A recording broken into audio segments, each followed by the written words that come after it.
I like the Coprosma because of their glossy leaves, and this one is Pina Colada, and it's got this mixture of different colors.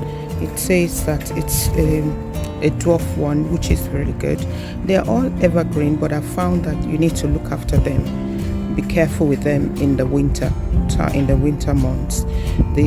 This one is suitable to be grown in border, and the height is 4.5, so 45 centimeters by 45 centimeters, spread in 10 years, which is why it is a dwarf one, and it just looks quite beautiful with the mixture of green and brown glossy foliage.